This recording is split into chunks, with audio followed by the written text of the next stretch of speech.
ঢাকার গুরুত্বপূর্ণ আসনগুলোর মধ্যে একটি ঢাকা ১৫, কিন্তু আধুনিক নগরীর অংশ হয়েও এখানকার বাসিন্দারা এখনো ভুগছেন নিত্যদিনের নানা সমস্যায়। নেই একটি পূর্ণাঙ্গ সরকারি হাসপাতাল, বর্ষা এলেই পানিতে তলিয়ে যায় রাস্তা, ময়লার ভাগাড় আর সরু খাল যেন নিত্যদিনের দুর্ভোগের নাম। স্থানীয় বাসিন্দা আলমগীর জানান, আসলে আমাদের এখানে ১৫ আসনে এখানে একটা ভালো কোনো হসপিটাল নাই। হসপিটাল হচ্ছে সরদ্দি, সরকারি হসপিটাল এখানে নাই। তো আমরা সেই যাওয়া লাগে, আমাদের সেই সরদ্দি যাওয়া লাগে। তো অনেক সময় সাধারণ মানুষ আমরা অনেক সময় ভুক্তভোগী। হ্যাঁ, এখানে আমাদের আশপাশে যদি ভালো কোনো একটা হসপিটাল থাকতো সরকারি এই ১৫ আসনের ভিতরে, তাহলে আমাদের জন্য একটু সুবিধা হইতো। তাহলে আমরা সবাই এখানে একটু সাধারণ জনগণ আমরা সবাই একটু আশ্বাস পাইতাম। এই আসনের বিভিন্ন এলাকায় ঘুরে দেখা গেছে খালগুলো দীর্ঘদিন সংস্কার না হওয়ায় পানি নিষ্কাশন ব্যবস্থা ভেঙে পড়েছে।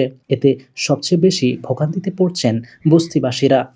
পানি আপনার এই দিক দিয়ে যায়, আপনার এই রাস্তাটা খালটা সামনে বন্ধ আছে।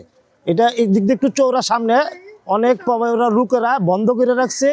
এটার জন্য এই যে গত সরকার আছিল, কোনো সরকারি এই পর্যন্ত এটার কোনো পদক্ষেপ নেয় না। এটাতে বৃষ্টি হইলে পানিটা বেশি হইয়া এই ঘরবাড়ি ডুবে যায়।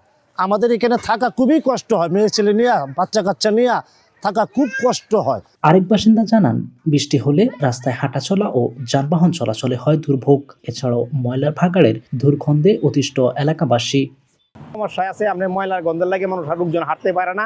এনে স্কুলে ছাত্রছাত্রীরা যায়, কথা বুঝেননি। এখানে অনেক সমস্যা। আপনি যে কোনো সরকার পর এই যে আসবে নতুন সরকার, এই নতুন সরকার যেন এই ময়লার ডালফিন নিতে সরাইয়া দেয়, তাহলে লোকজনের জন্য কোনো উপকার হইব আর কি। এবারের নির্বাচনে ঢাকা ১৫ আসনে বড় রাজনৈতিক দলগুলোর প্রার্থীরা মাঠে রয়েছেন। ১১ দলীয় জোটের প্রার্থী জামাত ইসলামের আমির ডাক্তার শফিকুর রহমান এবং বিএনপি প্রার্থী শফিকুল ইসলাম মিল্টু নির্বাচনী প্রচারণায় নেমেই দিচ্ছেন উন্নয়ন ও সমস্যা সমাধানের আশ্বাস।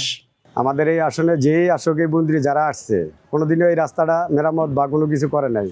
সাধারণ বৃষ্টি হইলে এলাকাটা পুরো জলাবদ্ধতা হয়।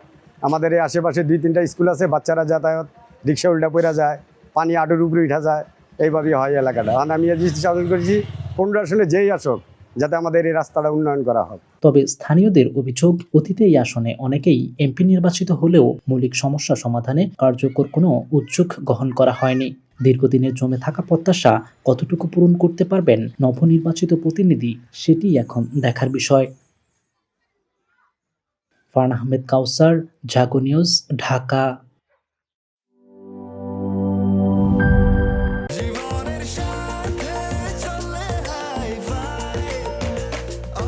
স্বাস্থ্যকর অল টাইম, সব সময় অল টাইম হেলদি লাইফ।